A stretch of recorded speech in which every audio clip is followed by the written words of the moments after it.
kelemahan itu bisa diubah oleh Tuhan menjadi kekuatan kita ya. Tapi kita nanti belajar bagaimana kelemahan itu Tuhan bisa gunakan secara luar biasa. Jadi ketika kita setiap orang mempunyai kelemahan, jangan khawatir.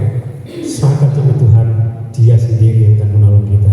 Mari kita baca di dalam ayat mas kita 2 Korintus 12 ayat yang ke-9. Tetapi jawab Tuhan kepadaku, cukuplah kasih karuniaku bagimu, sebab justru dalam kelemahanlah kuasaku menjadi sempurna. Sebab itu terlebih suka aku bermegah atas kelemahanku, supaya kuasa Kristus terus menaungi aku. Nah saudara, karena kelemahan kita itu ketika dinaungi oleh kekuatan Kristus, maka kelemahan itu sendiri tidak akan nampak, walaupun kelemahan itu terlihat dan ada.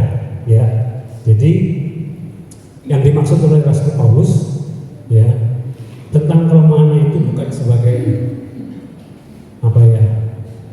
kebobrokan moral, bukan sebagai pelanggar firman Allah atau sebagai perbuatan dosa yang disembunyikan. Tetapi kelemahan yang ada di dalam Rasul Paulus yang diakui itu memang harus diakui dalam kehidupan kita, bahwa kita adalah manusia yang terbatas. Amin. Nah, saudara, jadi kelemahan yang dimegahkan oleh Rasul Paulus memegahkan kelemahannya. Saya mulai menyelidiki kenapa Rasul Paulus memegahkan kelemahannya. Tidak ada satupun konsep yang mengatakan kelemahan itu perlu dibanggakan. Saudara, kalau kita menceritakan hidup kita kepada orang lain, kelemahan kita selalu ditutupi. Kenapa? Karena kelemahan itu mungkin kita tidak suka ya. Karena mungkin kelemahan itu memperlihatkan bahwa kita lemah. Setiap orang pasti punya kelemahannya sendiri-sendiri. Saudara nggak perlu membandingkan kelemahan kita dengan kelebihan orang lain. Seringkali yang kita merasa iri itu karena kita membandingkan kelebihan kita dengan kekurangan kita dengan kelebihan orang lain. Saudara, kita tidak fair. Sehingga ada orang yang mengatakan rumput tetangga terlihat lebih hijau. Rumput itu biasa saja, saudara. Yang membuat lebih hijau itu ya pikiran kita. Nah ya, oleh sebab itu jangan khawatir. Izinkan Tuhan mengubah kelemahanmu. Waktu Tuhan mengubah kelemahan menjadi kekuatan, ya, kelemahan kita menjadi kekuatan bukan berarti menghilangkan kelemahan dari hidup kita. Saya berikan contoh.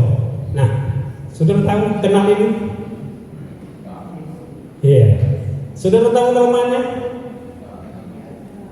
Apakah ketika dipakai Tuhan dia tetap kelemahannya hilang? Tidak, dia tetap buta. Tetapi kita melihat di dalam kebutaannya, kelemahannya, dia bisa memuliakan Allah sedemikian rupa. Tidak ada yang bisa menghalangi dia untuk menjadi kemuliaan bagi Tuhan.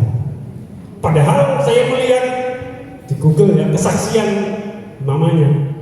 Saya percaya saudara, seorang ibu kan kalau anaknya seperti ini, aduh besarnya gimana ya.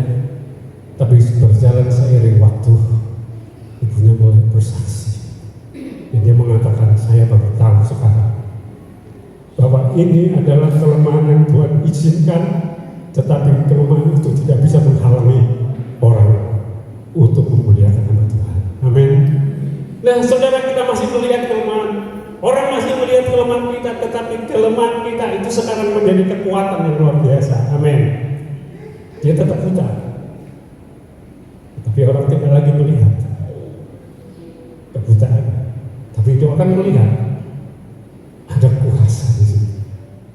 Sekarang saya katakan sekali lagi, Tuhan bisa memakai siapa saja, bahkan orang yang paling lemah dan paling rendah di dalam status sosialnya. Nah, saudara, seringkali kita juga ketika melayani Tuhan kita merasa bahwa kita itu lemah, kita tidak punya apa-apa, kita tidak punya talenta dan semuanya. Saya percaya ketika kita mau terus melayani, terus menggali, mengizinkan Tuhan memakai kita, saya percaya anugerahnya terus akan diberikan buat kita. Ketika Allah bekerja, jangan saudara menilai diri saudara lemah dan rendah. Kalau kita lemah, ya. Tetapi Tuhan bisa pakai kita melebihi kelemahan kita menjadi kekuatan. Hanya Dia yang bisa mengubah, kita tidak bisa mengubah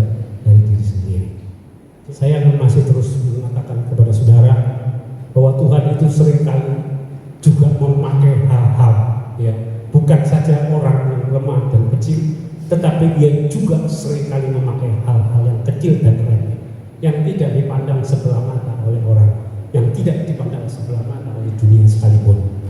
Dan itu sebabnya Dia memakai hal-hal yang remeh untuk memberkati banyak orang. Bahkan bisa memberi makan berapa?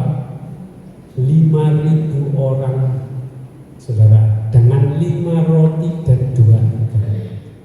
Tempat yang sunyi, mereka ngomong tidak ada warung di sekitar sini. Kalau ada warung, nggak mungkin bisa memberi makan 5.000 orang.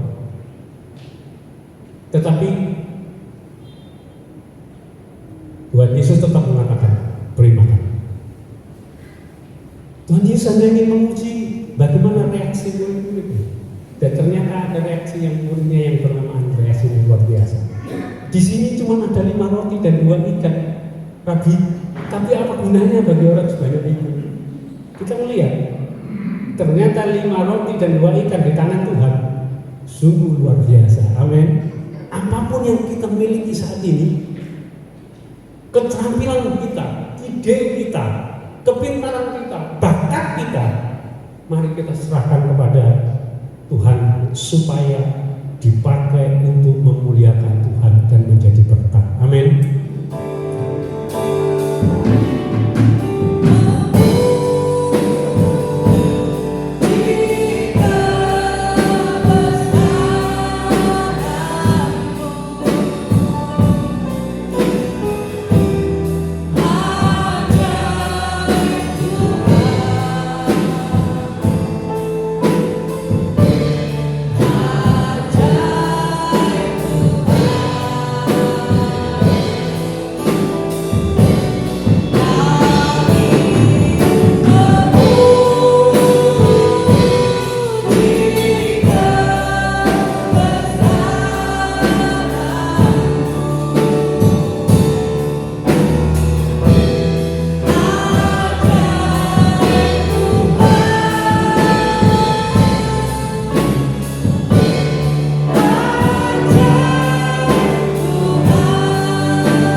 Dan sekarang kedua tanganmu, saudara, pulanglah dengan berkat Allah, berkat damai sejahtera Allah yang melimpah-limpah, dan berkat-berkat jasmani yang melimpah-limpah akan memelihara saudara mulai dari sekarang sampai Maranatha. Semua ini kami terima dalam persekutuan dengan Allah Bapa dan Putranya yang tunggal, Yesus Kristus Tuhan kita, dan Roh Kudus menjamin saudara dan saya akan menikmati setiap janji-janji Allah. Di dalam nama Tuhan Yesus Kristus yang percaya boleh katakan